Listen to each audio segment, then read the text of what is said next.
الحمدللہ رب العالمین والصلاة والسلام علی سید المرسلین اما بعد فاعوذ باللہ من الشیطان الرجیم بسم اللہ الرحمن الرحیم السلام علیکم ورحمۃ اللہ وبرکاتہ۔ پیارے بچوں، آج ہم جماعت دہم کی اردو کا سمر پیک حل کریں گے۔ سمر پیک کو حل کرنے سے پہلے ہم برکت کے لیے صلاۃ السلام اور علم اضافی کی دعا پڑھ لیتے ہیں۔ میرے ساتھ ساتھ پڑھیے۔ الصلاۃ والسلام علیک یا رسول اللہ وعلی آلک واصحابک یا حبیب اللہ، ربی زدنی علما۔ الصلاۃ والسلام علیک یا نبی اللہ وعلی آلک واصحابک یا نور اللہ۔ پیارے بچوں، امید ہے کہ آپ سب کے پاس کتاب، کاپی، پینسل وغیرہ موجود ہوں گی۔ اگر نہیں ہے تو جلدی سے لے لیجئے۔ اب اپنا سمر پیک کھول لیجئے۔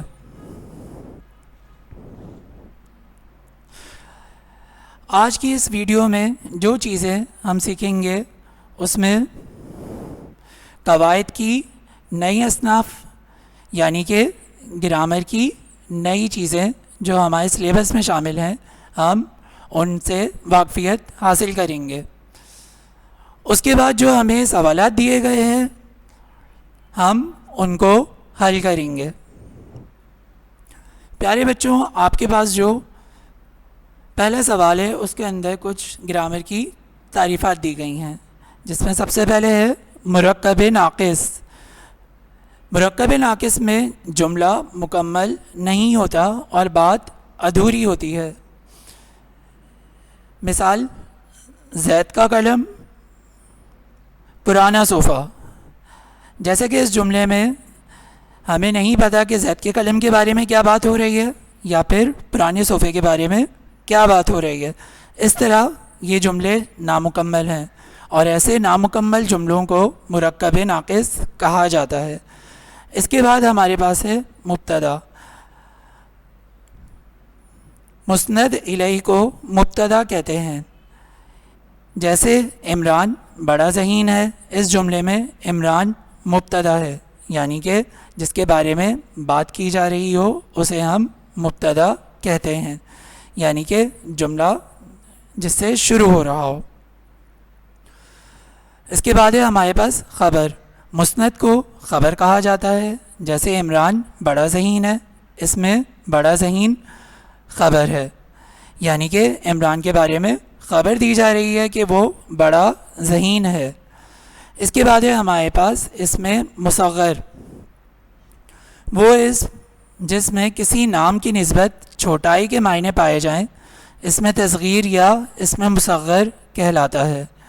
جیسے گھر سے گھروندہ، بھائی سے بھیا، دکھ سے دکھڑا، صندوق سے صندوقچہ، پنکھ سے پنکھڑی، در سے دریچہ۔ اس کے علاوہ جیسے کلہاڑا سے کلہاڑی وغیرہ۔ اس کے بعد ہمارے پاس جو سوال ہے اس میں ہمیں کچھ سابقے اور کچھ لاحقے دیے گئے ہیں جن کی مدد سے ہمیں نئے الفاظ بنانے ہیں۔ سابقے وہ الفاظ ہوتے ہیں جنہیں الفاظ کے شروع میں لگا کر نئے الفاظ بنائے جاتے ہیں، اور لاحقے الفاظ کے آخر میں لگا کر نئے الفاظ بنائے جاتے ہیں۔ سب سے پہلا لفظ جو ہمیں دیا گیا ہے وہ ہے بے۔ یہ سابقہ ہے، اس سے ہم الفاظ بنائیں گے بے ادب، بے مروت اور بے لوث۔ اس کے بعد ہمیں جو لفظ دیا گیا ہے وہ ہے پوش۔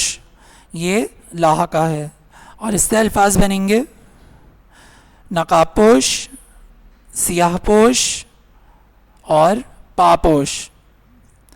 اس کے بعد نمبر 3 پر ہمارے پاس لفظ ہے ہم۔ یہ ہمارے پاس سابقہ ہے اور اس سے لفظ بنیں گے ہم زبان، ہمدرد اور ہم اثر۔ نمبر 4 پر ہمارے پاس ہے انگیز۔ یہ لاحقہ ہے.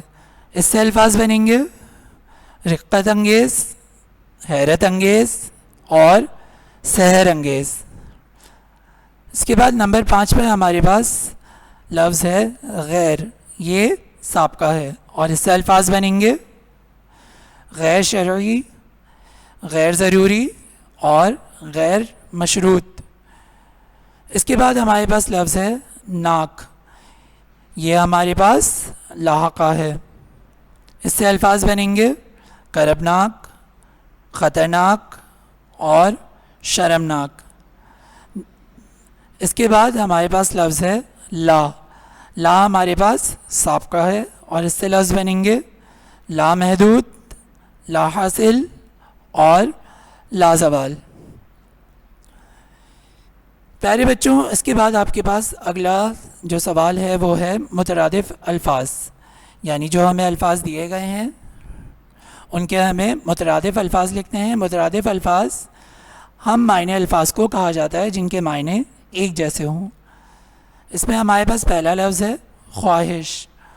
خواہش کا مترادف لفظ ہوتا ہے آرزو. نمبر 2 پر ہمارے پاس ہے قیمتی. اس کا مترادف لفظ ہے بیش بہا. نمبر 3 دشوار. اس کا مترادف لفظ ہے مشکل. نمبر 4 عکس. عکس کا مترادف لفظ ہے سایہ. پیارے بچوں، اس کے بعد آپ کا اگلا سوال محاورات کا ہے. ہمیں کچھ محاورات دیے گئے ہیں اور ہمیں ان کے جملے بنانے ہیں. ہمارے پاس جو پہلا محاورہ ہے وہ ہے آسمان سے باتیں کرنا. اس کا مطلب ہے کسی چیز کا بہت زیادہ بڑھ جانا. اور اس کا جملہ آج کل مہنگائی آسمان سے باتیں کر رہی ہے. یعنی آج کل مہنگائی بہت ہو گئی ہے. نمبر 2 پہ ہمارے پاس ہے طوطی بولنا. یعنی کسی کی شہرت ہونا، کسی کا مشہور ہونا. اس کا جملہ نیک انسان کی ہر جگہ طوطی بولتی ہے. یعنی جو انسان نیک ہوتا ہے اس کی ہر جگہ تعریف کی جاتی ہے اور اس کی ہر جگہ شہرت ہوتی ہے. نمبر 3 پر ہے سبز باغ دکھانا. یعنی کسی کو دھوکہ دینا یا اس سے جھوٹے وعدے کرنا. کسی کو سبز باغ دکھانا گناہ ہے. جیسا کہ آپ کو پتہ ہے کسی سے جھوٹ بولنا یا کسی کو دھوکہ دینا سخت گناہ ہے. نمبر 4 چار چاند لگنا. یعنی کسی چیز کے حسن میں اضافہ ہو جانا. داڑھی رکھنے سے اس کے چہرے پر 4 چاند لگ گئے. یعنی جب اس نے سنت رسول اپنے چہرے پر سجائی تو اس کا چہرہ جو ہے مزید خوبصورت ہو گیا. پیارے بچوں، اس کے بعد ہمارے پاس جو سوال ہے وہ ہے مندرجہ ذیل واحد کی جمع یا جمع کی واحد لکھیے.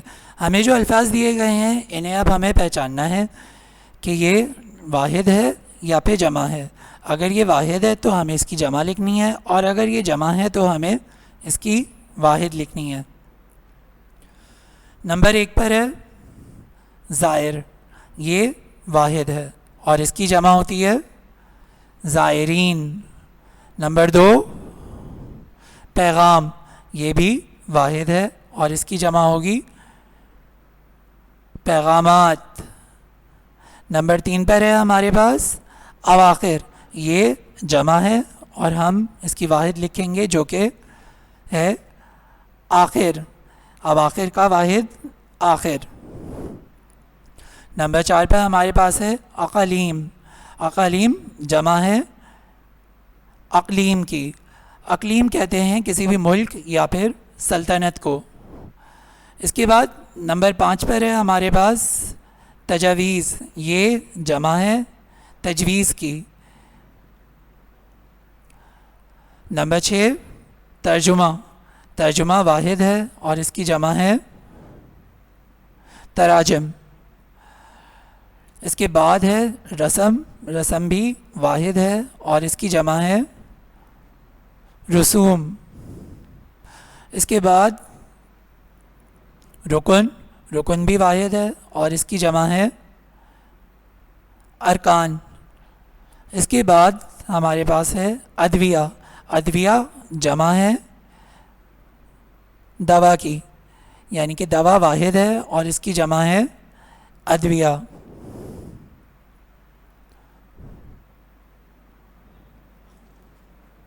تو پیارے بچوں، امید ہے آپ نے آج کا سبق انتہائی توجہ سے سمجھ لیا ہوگا، جس میں ہم نے پڑھا ہے گرامر کی نئی اصناف سے واقفیت، یعنی ہم نے گرامر کی کچھ نئی تعریفات کے بارے میں ان کی مثالوں سمیت پڑھا اور سمجھا۔ اس کے بعد ہم نے جانا کہ مترادف الفاظ کیا ہوتے ہیں اور ہم نے چند الفاظ کے مترادف بھی بنائے۔ اس کے بعد پھر ہم نے واحد سے جمع اور جمع سے واحد بھی بنائے۔ پھر ہم نے سابقے اور لاحقوں کے بارے میں جانا کہ سابقہ کسے کہتے ہیں اور لاحقہ کسے کہتے ہیں، اور دیے گئے الفاظ میں سے سابقوں سے بھی نئے الفاظ بنائے اور لاحقوں سے بھی نئے الفاظ بنائے۔ پھر ہمیں چند محاورات دیے گئے تھے، ہم نے ان محاورات کے معنی جانے اور ان سے جملے بنائے۔ پیارے بچوں، آپ کو ایک نثر پارہ دیا گیا ہے، یعنی یہ ایک پیراگراف دیا گیا ہے۔ آپ کو اس پیراگراف کو پہچاننا ہے کہ وہ کس سبق کا ہے، اور پھر اس سبق کا اور اسے لکھنے والے مصنف کا حوالہ بھی دینا ہے۔ پیراگراف اب آپ کے سامنے ہے۔ ہم پہلے پیراگراف پڑھتے ہیں، اس کے بعد پھر سبق اور مصنف کے حوالے کے ساتھ اس کی تشریح کریں گے۔ دنیا میں قومیت کی تشکیل دو بنیادیں ہیں۔ دنیا میں قومیت کی تشکیل کی دو بنیادیں ہیں، ایک وہ جو مغربی مفکرین نے قائم کی ہے، دوسری وہ جو رسول مقبول صلی اللہ علیہ وسلم کی قائم کی ہوئی ہے۔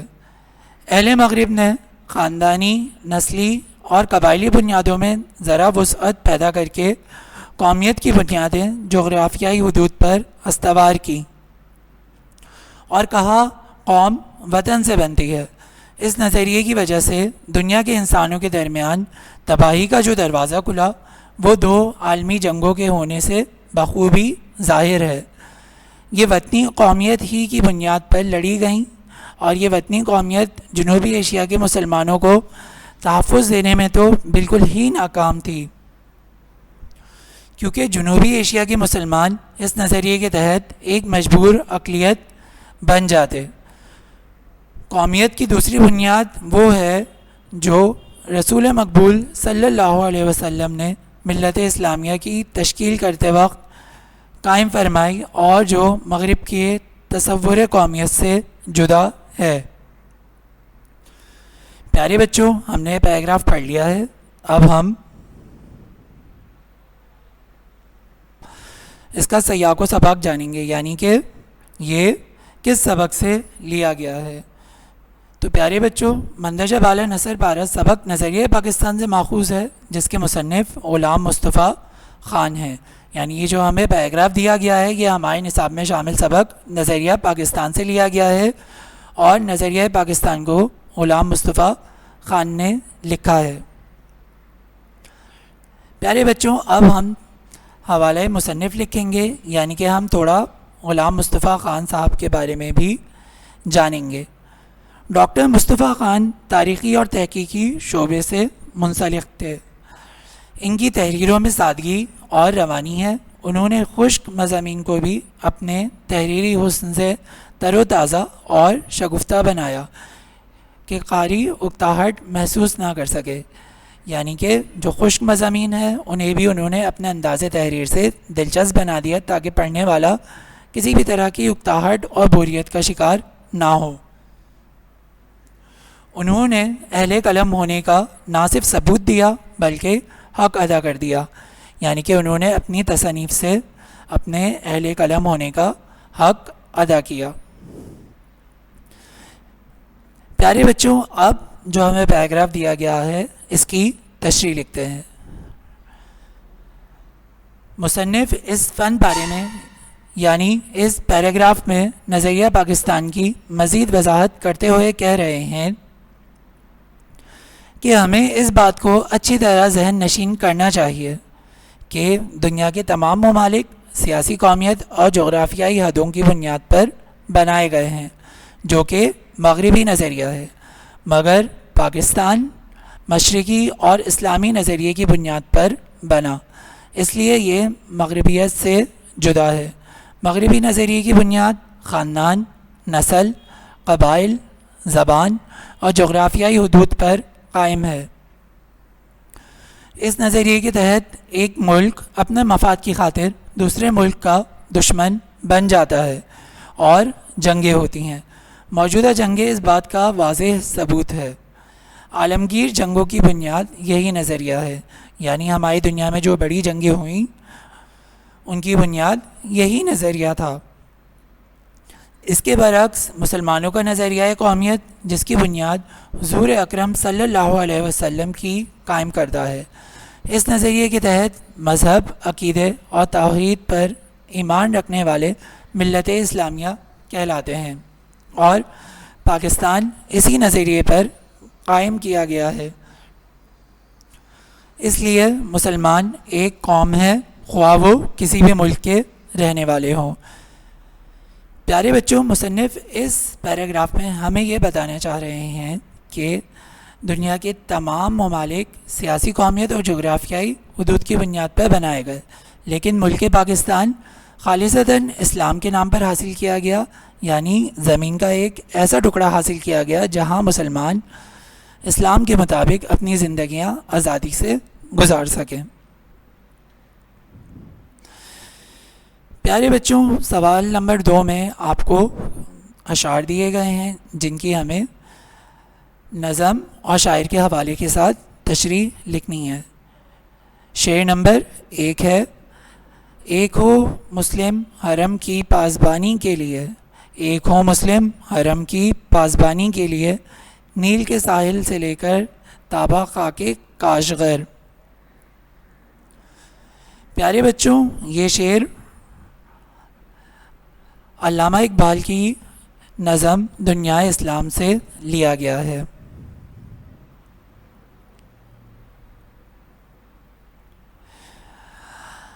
پیارے بچوں، کچھ علامہ اقبال کے بارے میں بھی جان لیتے ہیں۔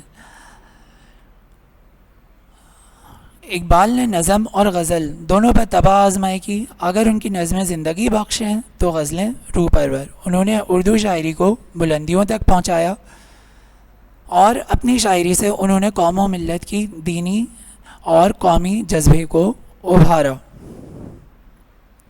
علامہ اقبال کو جبھی شاعر مشرق بھی کہا جاتا ہے۔ پیارے بچوں، اس شعر میں علامہ اقبال دعا کرتے ہوئے اپنی خواہش کا ذکر کر رہے ہیں کہ ایک کاش مسلمانوں میں اتحاد قائم ہو جائے اور دنیا کے سارے مسلمان مل کر اسلام اور خانہ کعبہ کی حفاظت کے لیے متحد ہو جائیں۔ وہ چاہتے ہیں کہ دریائے نیل کے ساحلوں یعنی افریقہ سے لے کر چین کے ایک شہر کاشغر تک کے مسلمان متحد ہو جائیں، کیونکہ افریقہ اور ایشیا میں مسلم ممالک کی اکثریت ہے۔ یعنی علامہ اقبال چاہتے ہیں کہ دنیا کے تمام مسلمان آپس میں متحد ہو کر بھائی چارے کے ساتھ رہیں۔ پیارے بچوں، دوسرا ہمارے پاس جو شعر ہے وہ ہے: شمع کی مانند ہم اس بزم میں، شمع کی مانند ہم اس بزم میں، چشم نم آئے تھے دامن تر چلے۔ یہ شعر خواجہ میر درد کی غزل سے لیا گیا ہے۔ خواجہ میر درد کی شاعری میں اثر انگیزی، جوش، تصوف، قناعت پسندی کا انداز جگہ جگہ ملتا ہے۔ انہوں نے اللہ پاک کی صفات اور عظمت کو جس طرح بیان کیا ہے دوسرا کوئی شاعر ان تک نہیں پہنچ سکا۔ پیارے بچوں، اب اس شعر کی تشریح لکھتے ہیں۔ اس شعر میں شاعر زندگی کو شمع سے تشبیہ دیتے ہوئے کہہ رہے ہیں کہ جس طرح شمع کی زندگی مختصر ہوتی ہے، اسی طرح انسان کا بھی اس دنیا میں قیام نہایت ہی مختصر ہوتا ہے۔ انسان اس دنیا میں روتا ہوا آتا ہے اور پھر اپنے دامن میں بے شمار گناہ سمیٹ کر اس دنیا سے رخصت ہو جاتا ہے۔ یعنی کہ جس طرح شمع کی زندگی ایک رات کی ہوتی ہے اور صبح ہونے سے پہلے پہلے وہ پگھل کر ختم ہو جاتی ہے، اسی طرح انسان بھی اس دنیا میں بہت مختصر عرصے کے لیے آتا ہے، اور جب وہ یہاں سے جاتا ہے تو اس کے دامن میں بے شمار گناہ ہوتے ہیں۔